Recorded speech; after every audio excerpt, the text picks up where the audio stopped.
S1 Kannada ನ್ಯೂಸ್ಗೆ ಸ್ವಾಗತ. ನಾನು ಜಾವೀದ್ ಇಕ್ಬಾಲಿಯನ್. ನೀವು ನೋಡ್ತಾ ಇದ್ದೀರಾ S1 ಕನ್ನಡ ನ್ಯೂಸ್. ಇವತ್ತು ದಿನ MG ರೋಡ್ ಗಾಂಧಿ ಪಾರ್ಕ್ ಹತ್ತಿರ ಗಣರಾಜ್ಯೋತ್ಸವ ಕಾರ್ಯಕ್ರಮ ಕೋಲಾರನಲ್ಲಿ. ನಮ್ಮ ಚಾನಲ್ನಿಂದ ಎಲ್ಲರಿಗೆ ಗಣರಾಜ್ಯೋತ್ಸವ ಶುಭಾಶಯಗಳು. ಇಂತಹ ವಿಡಿಯೋ ನೋಡಲು ನಮ್ಮ ಚಾನಲ್ಗೆ ಲೈಕ್ ಮಾಡಿ, ಸಬ್ಸ್ಕ್ರೈಬ್ ಮಾಡಿ, ಶೇರ್ ಮಾಡಿ, ಪೇಜ್ಗೆ ಫಾಲೋ ಮಾಡಿ. ನಿಮ್ಮ ವಯಸ್ಸು ನಿಮ್ಮ ಹಕ್ಕು. S1 Kannada news.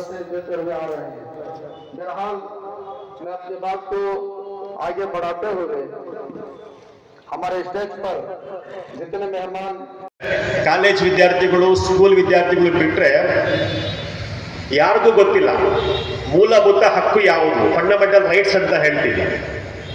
ನಮ್ಮ ಭಾರತ ಸಂವಿಧಾನದ 3ನೇ ಭಾಗ ಮತ್ತೆ ವಿಧಿ 12ರಿಂದ 35ರವರೆಗೆ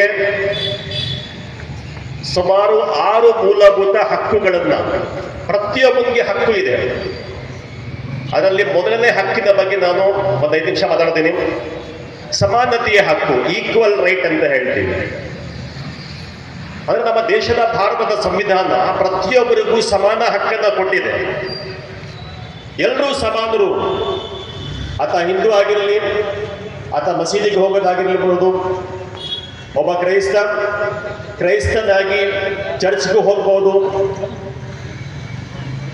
ಮತ್ತೆ ಒಬ್ಬ ಹಿಂದೂ ಮಂದಿರಕ್ಕೆ ಹೋಗ್ಬೋದು, ದೇವಸ್ಥಾನಕ್ಕೆ ಹೋಗ್ಬೋದು. ಪ್ರತಿಯೊಬ್ಬರಿಗೂ ಸಮಾನತೆ ಇದೆ, ಯಾವುದೇ ಭೇದ ಭಾವ ಇಲ್ಲ. ಆತ ಹಾಕ್ತಕ್ಕಂತಹ ವಸ್ತ್ರಕ್ಕಾಗಿರ್ಬೋದು, ಆಚರಣೆ ಮಾಡ್ತಕ್ಕಂತಹ ಹಬ್ಬದಲ್ಲಾಗಿರ್ಬೋದು, ಪ್ರತಿಯೊಬ್ಬರಿಗೂ ಸ್ವಾತಂತ್ರ್ಯ ಇದೆ, ಸಮಾನತೆ ಇದೆ, ಯಾವುದೇ ಭೇದ ಭಾವ ಇಲ್ಲ ಇದರಲ್ಲಿ. ಸೊ ಆ ಸಮಾನತೆಯ ಹಕ್ಕನ್ನ ನಮ್ಮ ಸಂವಿಧಾನ ನೀಡಿದೆ. ಆದ್ರೆ ನಮ್ಮಲ್ಲಿ ಸಂವಿಧಾನ ಬರೀ ಪುಸ್ತಕದ ರೂಪದಲ್ಲಿದೆ, ಕಾರ್ಯಾಚರಣೆಯಲ್ಲಿ ಇಲ್ಲ. ಅದಕ್ಕೆ ನಾವು ಸಮಾನ ಅಂತಕ್ಕಂಥ ಭಾವನೆಯನ್ನು ನಾವು ಮೂಡಿಸ್ಕೋಬೇಕು. ಒಂದು ಉದಾಹರಣೆ ಕೊಡ್ತೀನಿ ನಾನು. ನಮ್ಮ ದೇಹದಲ್ಲಿ ಯಾವ ಭಾಗ ಮುಖ್ಯ? ಇದಕ್ಕೆ ಯಾವುದೇ ಉತ್ತರ ಇಲ್ಲ. ತಲೆನ ಇಲ್ಲ, ಕೈಯ ಇಲ್ಲ, ಕಣ್ಣ, ಕಾಲ ಅಂತ. ಇದಕ್ಕೆ ಯಾವುದೇ ಮೇಧಾವಿ ಉತ್ತರ ಕೊಡಕ್ಕಾಗಲ್ಲ. ಪ್ರತಿಯೊಂದು ಅಂಗನೂ ಇಂಪಾರ್ಟೆಂಟ್. ನಮ್ಮ ತಲೆಯಲ್ಲಿರ್ತಕ್ಕಂಥ ಕೂದಲು, ಒಬ್ಬ ಕ್ಷೌರಿಕ ಅದನ್ನ ಕತ್ತರಿಸ್ಬಿಟ್ಟು ಬಿಸಾಕ್ತಾನೆ. ನಾವು ಎತ್ಕೊಂಡು ಹೋಗಿ ಮನೇಲಿ ಇಡಲ್ಲ.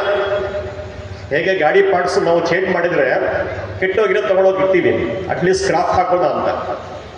ಈ ಕೂದಲು ಕೂಡ ಇಂಪಾರ್ಟೆಂಟ್. ಅದನ್ನು ಯಾರು ನೋಡಿ, ಎಷ್ಟೋ ಜನ ಕೂದಲು ಹೋಗಿ ಬಾಣಲಿ ಹಾಕಿಬಿಡ್ತಾರೆ. ಅವ್ರಿಗೆ ಗೊತ್ತು ಕೂದಲಿನ ಮಹತ್ವ ಏನು ಅಂತ. ಅದು ಕೂಡ ಇಂಪಾರ್ಟೆಂಟ್.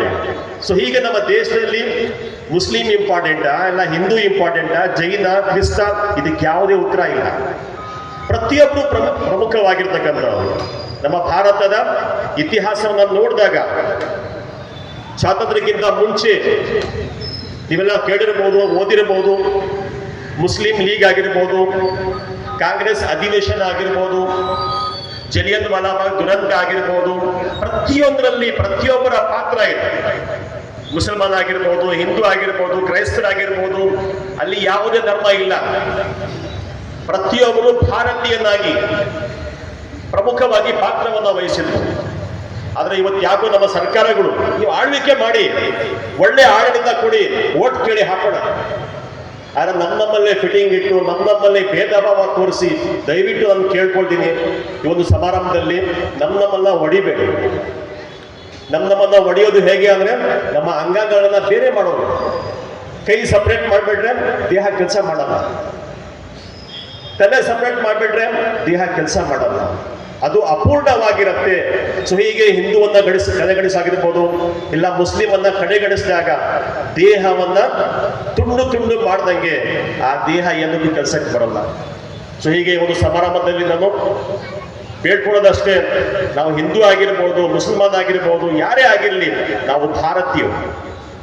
ಸೊ ಇಷ್ಟೊಂದು ಮಾತಾಡಲಿಕ್ಕೆ ಅವಕಾಶ ಕೊಟ್ಟಿರ್ತಕ್ಕಂತಹ ನಮ್ಮ ಸಭಾಧ್ಯಕ್ಷರಿಗೆ ಮತ್ತೆ ನನ್ನ ಭಾಷಣ ಕೇಳಿದ ಎಲ್ಲರಿಗೂ ವಂದಿಸುತ್ತಾ ನನ್ನ ಈ ಭಾಷಣ ಮುಗಿಸ್ತೇನೆ.